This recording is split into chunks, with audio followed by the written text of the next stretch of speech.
Ichika vs Asta et surtout l'arrivée des paladins avec des personnages qu'il me semble qu'on connaît déjà. Ça, il faut qu'on en parle.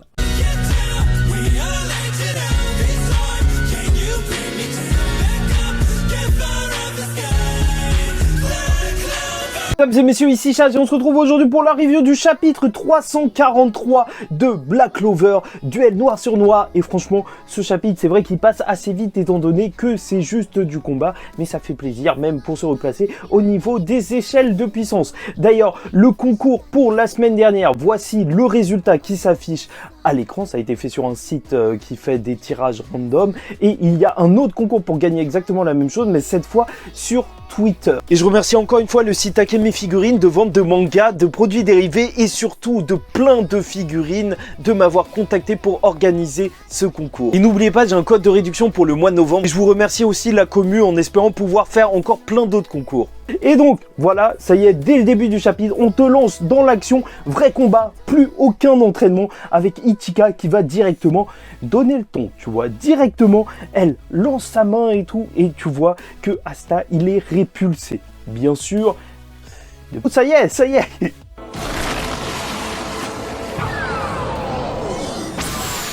C'est Pain à 100% puisqu'on va voir lors de ce chapitre que juste après même, elle va attirer Asta. Et en fait, c'est une des capacités qu'elle retire en fait de sa magie de ténèbres. Et ça semble en fait tout à fait logique quand il pense. C'est une maîtrise différente de la magie de ténèbres par rapport à Yami et je trouve ça super intéressant de voir ça de manière différente, un petit peu comme la magie d'espace avec Finral et Langris, quelqu'un qui téléporte et l'autre qui tout simplement détruit. Là, Ichika, elle utilise la magie de ténèbres, un petit peu plus ou moins comme une magie de gravité, mais surtout en fait pour des déplacements, faire déplacer des corps.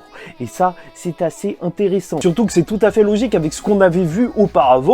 Donc le fait que la magie de ténèbres peut intervenir dans les dimensions, donc couper les dimensions et même créer un trou noir. Alors là, à partir du moment où il y a un trou noir, alors aspire un truc, je pense que c'est assez logique. Hein. C'est même pas très compliqué de trouver une logique à cette capacité. Non, non, c'est bon. Et bien sûr, le premier réflexe d'Asta sera d'essayer d'annuler le Yoryokyu. Donc, c'est dur à dire. Donc la sorcellerie, l'utilisation de la magie d'Ichika, mais elle est assez rapide et surtout, elle utilise le Zeten et Asta se fera projeter comme du n'importe quoi et ensuite elle va utiliser le Black Star. Donc ces formes de mini-lune, bah en fait ça fait penser à ça, à la lune noire de Yami, sauf que là c'est des mini-étoiles noires et elle le dit très bien, en fait elle est beaucoup plus forte au corps à corps, tu vois, même le Kenjutsu, donc l'utilisation du Kendo, de l'épée, et en fait les techniques d'épée avec de la magie, oui peut-être, mais aussi le Taijutsu, et en fait ça elle utilise cette magie, donc surtout pour pouvoir déplacer l'ennemi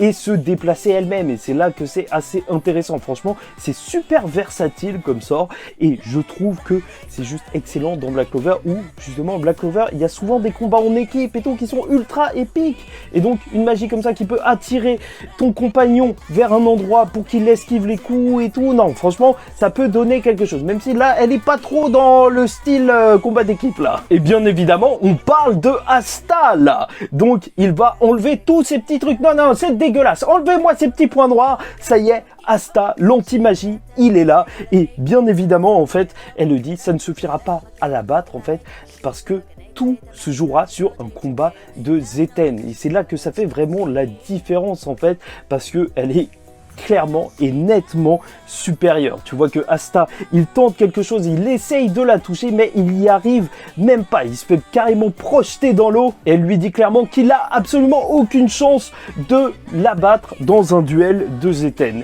Et l'image est ultra classe, tu vois, à contre-jour, enfin à contre-lumière de la lune, et surtout l'image ombrée comme ça, franchement, cette silhouette est juste magnifique.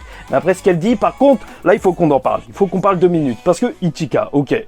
Jusque là, je pouvais accepter qu'elle soit un petit peu vénère et tout, qu'elle dise des petits trucs.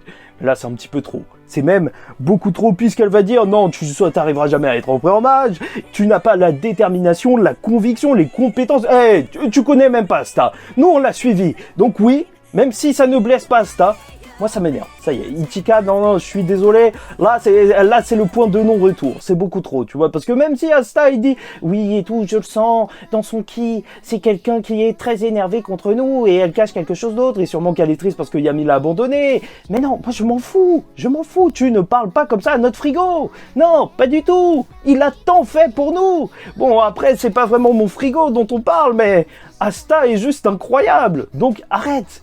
Il a tellement subi, il a été tellement déterminé et tu n'étais pas là. Donc arrête de raconter n'importe quoi. N'hésitez pas à me dire en commentaire ce que vous pensez justement du personnage d'Ishika jusque-là, parce que vraiment pour moi là ce chapitre c'est un petit peu chaud. Et d'ailleurs n'hésitez pas à liker ou disliker la vidéo et même vous abonner, parce que chaque semaine on parle de Black Clover, oui quand même. Et c'est donc durant le combat que Asta comprend son style de Zeten, et c'est là que c'est assez intéressant, parce que Asta il devrait développer son autre style.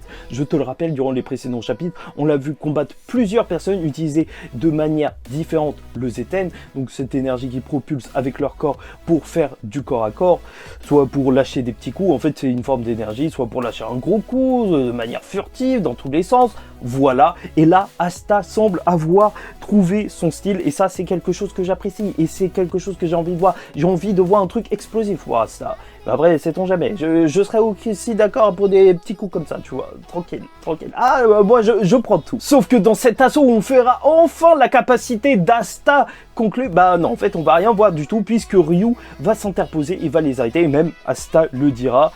Il n'aurait pas réussi à élaborer la capacité à ce moment précis, et en fait, il aurait perdu face à Ishika.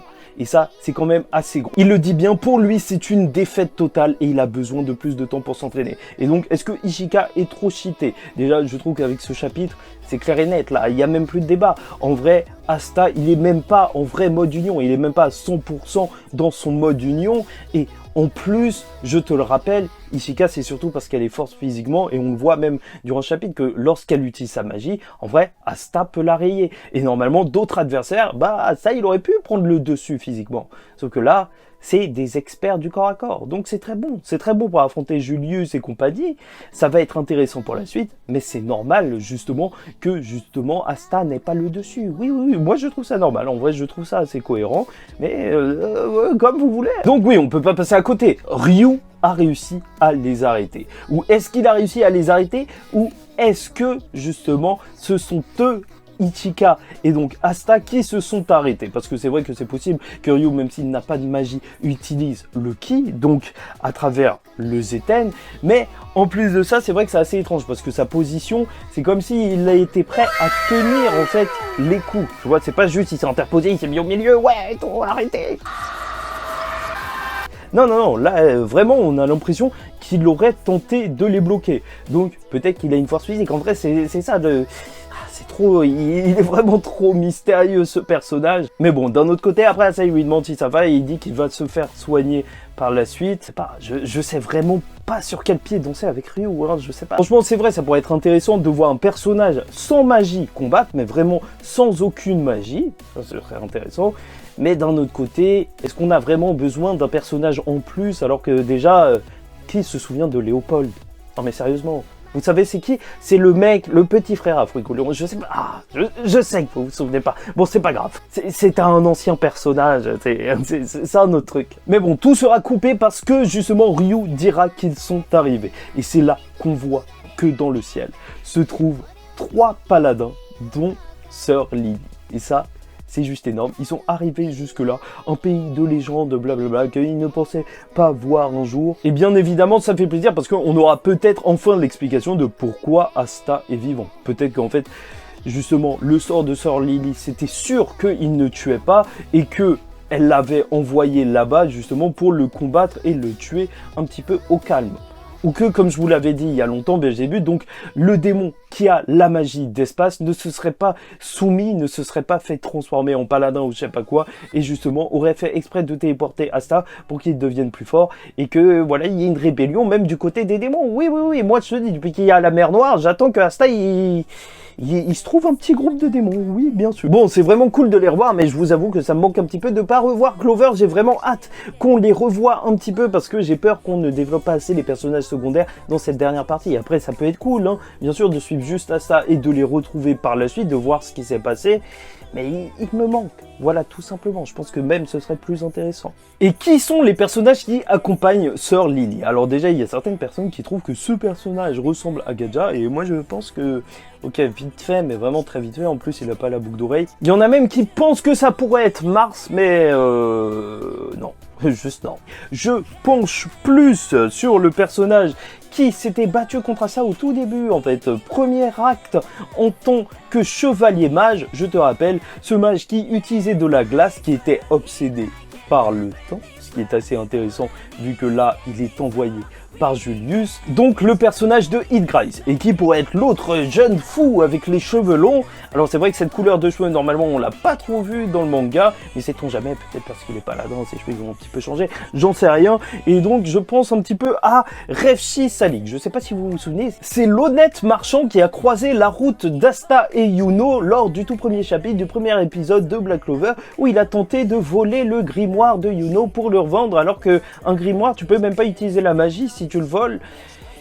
C'était vraiment juste pour le vendre, c'est un plan comme un autre, hein. Bien sûr, ça se trouve que ça se vend bien, hein. Mais voilà, c'est assez intéressant. Je me rappelle qu'il a une magie de chaîne, mais aussi ça pourrait être Hades, hein, donc celui qui avait la magie de zombies lorsqu'il y a eu l'attaque de la capitale. Et donc c'est vrai que c'est assez intéressant d'avoir possiblement des personnages, ou en tout cas c'est quasiment sûr avec Sœur Lily, d'avoir des personnages justement qui sont liés au passé d'Asta, à tout le cheminement qu'Asta a fait depuis le début pour monter jusqu'ici. Même ce chapitre, en général, quand j'ai vu Ichika essayer de casser Asta, moralement, là en vrai ça m'a rappelé le premier épisode de Black Clover, où justement Asta avait perdu sa motivation pour la toute dernière fois. Il se l'était juré. C'est juste incroyable de voir qu'il a autant évolué et que maintenant, il n'abandonnera jamais. C'est sûr. Et là, on pourrait avoir le même genre de cheminement, voire un parallèle par rapport au début de la série. Même les conversations, je les attends si c'est vraiment d'anciens adversaires,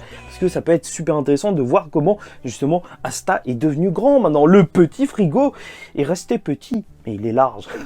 Et bon, je vais pas te mentir, même ça pourrait être intéressant que Tabata, il explore la route de Asta serait manipulée depuis le début pour faire quelque chose avec l'anti-magie, pour justement même affronter Lucifero, juste pour qu'il batte Lucifero, parce que Lucius n'avait pas l'avantage avec sa magie de temps face à la gravité. Peut-être qu'il l'aurait manipulé depuis le début, et là, peut-être que ce serait le moment de la grande révélation avec tous ces anciens personnages qui reviendraient. Moi, je trouve ça intéressant parce que ça pourrait mettre une petite gifle à Asta en mode non, en fait, tout ce que j'ai fait, bah, c'était calculé, j'ai été manipulé. Mais je sais que Asta se relèvera, et c'est ça que je trouve magnifique. Parce que quoi qu'il arrive, avec tout le chemin qu'il a réalisé, Asta restera le maître de son histoire.